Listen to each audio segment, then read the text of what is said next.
Wow. Do you know how big an arsehole you have to be to motivate voters in a place you're not president? For the next 4 years, are we just going to see angry grandmas in Monaco in statement eyewear say, I'm a 3-issue voter. Race cars, casinos, and stopping whatever dumb shit Trump just said. But we're going to dive straight in with our main story tonight, which concerns immigrants, once again named Group of the Year by right-wing Scapegoat magazine. While campaigning, Trump promised a draconian crackdown on migrants, and his administration since made a big show out of following through on that, from inviting Dr. Phil on a ride-along with ICE to nauseating social media posts like this one titled ASMR Illegal Alien Deportation Flight, featuring sounds of manacles and handcuffs, and this one, which is somehow in even worse taste. That is real. They used Closing Time by Semisonic, which obviously isn't the right song choice. The right song choice would be no song at all, because Deportation Instagram Reel is a combination of words that should never exist, like Oscar winner Mr. Beast, or Stephen Miller nudes, or Bill Belichick speaks about his relationship with 24-year-old girlfriend. Now, Semisonic denounced that video, saying, we did not authorise or condone the White House's use of our song in any way. The song is about joy and possibilities and hope, and they have missed the point entirely. And of course they have. Because according to the band's drummer, the song's about the anticipation of fatherhood, a song about being sent forth from the womb as if by a bouncer clearing out a bar. And obviously we all knew that and got it from the lyrics. It's closing time, you're a baby, get out of that uterus and finish your whiskey and beer. You don't have to go home, but you can't stay here.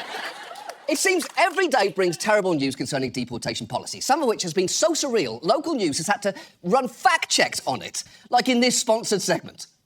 Tonight's Fact or Fiction is brought to you by America's Finest Carpet. Tonight, we're looking into a comment allegedly made by the head of Immigration and Customs Enforcement.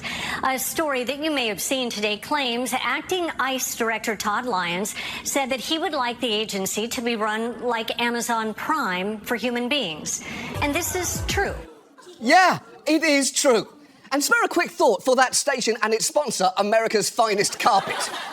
Because verifying ICE's director wanted to expel humans with the speed of a pack of emergency tampons on same-day delivery clearly isn't what their fact or fiction segment is for. It's for getting to the bottom of actual questions that they've answered, like sharks test positive for cocaine, woman arrested for cinnamon roll attack, and Ford creates very gay raptor, which you'll be pleased to know was very much fact. But the intention behind that Amazon Prime idea gets to something important here. For all this administration's talk of prioritising hardened criminals, in practice, it seemed to value speed, volume and spectacle over all else. Perhaps best summed up by the fact, at a rally on Tuesday, Trump directed the audience's attention to a grotesque video of men getting deported to a Salvadoran prison, being marched off an airplane and having their heads shaved, prefacing it by telling the cheering crowd those men were the worst of the worst. Despite the fact, when 60 Minutes looked into it, they couldn't find criminal records for 75% of the men on those flights. And Trump's own administration has conceded that at least one man, Kilmar Abrego Garcia, was sent there due to an administrative error. For weeks now, it has been scrambling to come up with reasons why it was OK to send that man to a foreign prison, which has been hard for them to do, given that he had a court order protecting him from deportation to El Salvador and no criminal record. At one point, Trump posted a photo of himself holding an image that had been circulating online of Abrego Garcia's hand, with labels added suggesting the tattoos on his knuckles were somehow secret code spelling out MS-13. Multiple gang experts have disputed that, pointing out MS-13 tattoos tend to feature things like the letters M, S, and the numbers 1 and 3. But in an interview on Tuesday, Trump not only defended posting that image, he argued that the letters and numbers that had clearly been superimposed were actually tattooed on his hand, and he refused to let go of that idea for an agonisingly long time. And while you may have seen small clips of this exchange, it is worth watching the full 90 seconds, because it is absolutely incredible. The man that you picked out, he said he wasn't a member of a gang, and then they looked, and on his knuckles he had MS-13. There's a dispute. Well, wait a minute. He had MS-13 on his knuckles tattooed. He had some tattoos that are interpreted that way. But let's move on. Wait a minute. Hey, Terry. He did not have the letter MS-13. It says MS-13. That was Photoshop. So let me That was Photoshop. Terry, you can't do that. Hey, they're giving you the big break of a lifetime. You know, you're doing the interview. I picked you because, frankly, I never heard of you, but that's okay. I picked you, Terry. But you're not being very nice. He had MS-13 tattooed. We'll agree to disagree. I want to move on to something else. Terry, do you want me to show you the picture? I saw the picture. And you think it was Photoshop? Well, here we go. Don't Photoshop it. Go look at his hand. He had MS-13. He did have tattoos that can be interpreted that way. I'm not an expert on them. I want to turn to Ukraine. Terry, I want to get to Ukraine. No. He had MS as clear as you can be, not interpreted. This is why people no longer believe the news, because when it's he was fake photographed news. in El Salvador, they aren't there. But let's just go. They aren't there when he's in El Salvador. They weren't there, but they're there now, right? No, but they're in there your now. picture. Terry, Ukraine, sir. He's got MS-13 on his knuckles. All right. Okay? Well, we'll take a look. You do such a disservice. We'll take a look at Why that, don't you sir. just say, yes, he does, and, go on to something else? It's contested. Terry, you're in hell, Terry. Terry, this is hell right now. I'm genuinely shocked Trump doesn't drink alcohol, because that is the most drunk at an IHOP conversation I think I've ever heard. And no disrespect to Terry, but maybe don't move on from that. I know you've got other questions to get to, but if the President of the United States is trying to tell you that this amateur hour Photoshop is real, let him go get the picture and make him say it again. Point to that Helvetica-looking M and make the President say, yes, I believe that artless M that's weirdly clearer and darker than all the other tattoos is real. Make him say, I believe that man went to a tattoo parlour and said the skull's pretty spooky, but what I'd really like is a neatly aligned 3 directly on the bone of my knuckle, and can you please make it so that it doesn't stretch or bend with the natural curves of the human hand, and also make it look like a typewriter did it? Because, Terry, sometimes when Trump's doing his normal racist blue skying, you do need to cut him off to slow the flow of hatred into the world. But if he wants to tell America that this laughably doctored picture is evidence of a major threat to American safety, you have an obligation to let the man cook. And for what it's worth, if Trump's going to hash out those claims, he probably should be doing that in court, not on TV, and after he's already shipped someone off to a foreign prison. But Abrego Garcia is just one of many horrifying stories surrounding immigration right now, from tourists being detained for weeks, to US citizens being caught up in ICE dragnets, to videos like this.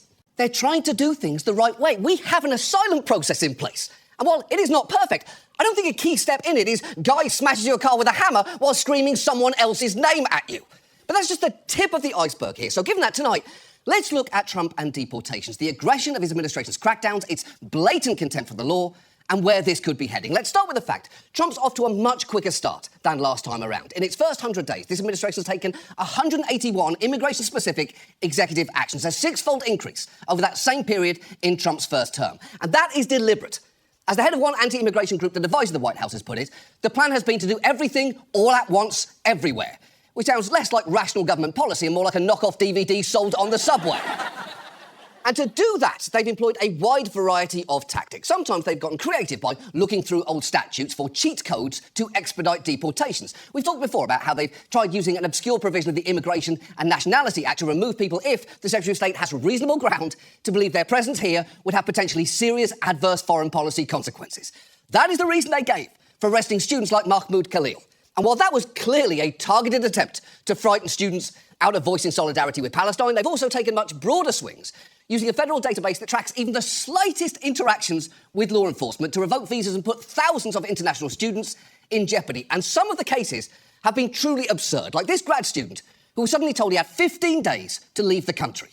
Suguru Anda, getting a PhD at Brigham Young University in Utah, had his legal status in the U.S. suddenly revoked after a criminal records check. But Anda, from Japan, had no criminal charges on his record, just 2 speeding tickets and a citation for catching 1 too many fish, his attorney says. That is ridiculous. If you can be flagged for deportation for catching 1 too many fish, then I truly fear for Henry Winkler. We could be just days away from seeing him in an El Salvador prison, which I'm sure the White House will then justify by badly photoshopping an MS-13 tattoo onto his neck. And while they later reversed that specific decision, this all feels like the inevitable result of a campaign that fearmongered about an epidemic of so-called migrant crime, which, as we've discussed before, was wildly overblown. But having promised mass deportations and even printed signs for people to wave around demanding them, they're now scrambling to deliver. While the administration denies it, ICE officials have reportedly been told to aggressively ramp up the number of people they arrest from a few hundred per day to at least 12 to 1,500, with the idea being each of the agency's field offices should make 75 arrests per day. And for all of this administration's promises of a worst first strategy where they focus on those with criminal histories, as a former director of ICE pointed out 3 months ago, that was always unlikely to last. Sarah Saldana believes if arrest numbers don't increase as rapidly as the administration hopes, it might abandon the worst first strategy and begin targeting community locations like day labor sites.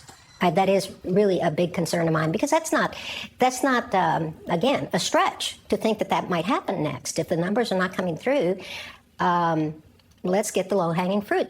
Right. And you should avoid low-hanging fruit. I tried to do that. If I were to constantly go for low-hanging fruit, I'd say that worst first doesn't describe Trump's immigration policy so much as it describes his children. But again, I've avoided saying that because I have standards, so I won't do it.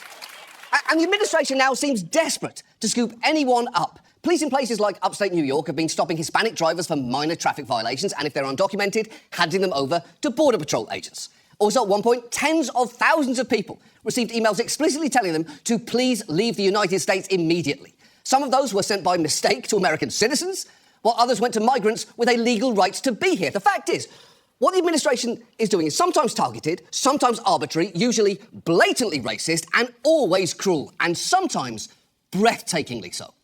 Tonight, the administration is facing criticism from migrant advocates over the removal of 2 American citizen children of an undocumented woman from Honduras, including her 4-year-old son.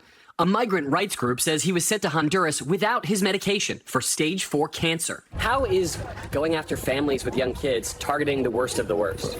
First of all, we said we're going to prioritize the worst for worst. You feel like that's what you're doing? Absolutely. But when you prioritize something, it doesn't mean you forget about everybody else. I've said from day one, if you're in the country legally, you're not off the table. OK, first, Tom Homan can truly rot in hell, though I'd expect nothing less from a man who clearly answered the question, what would Shrek look like as a white ogre?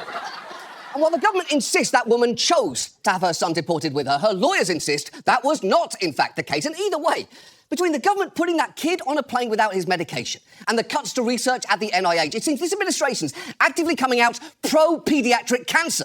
I feel there's a non-zero chance Trump's about to add a fucking brain tumour to his cabinet, and then presumably RFK's either going to eat it or point at it and say it's from Wi-Fi.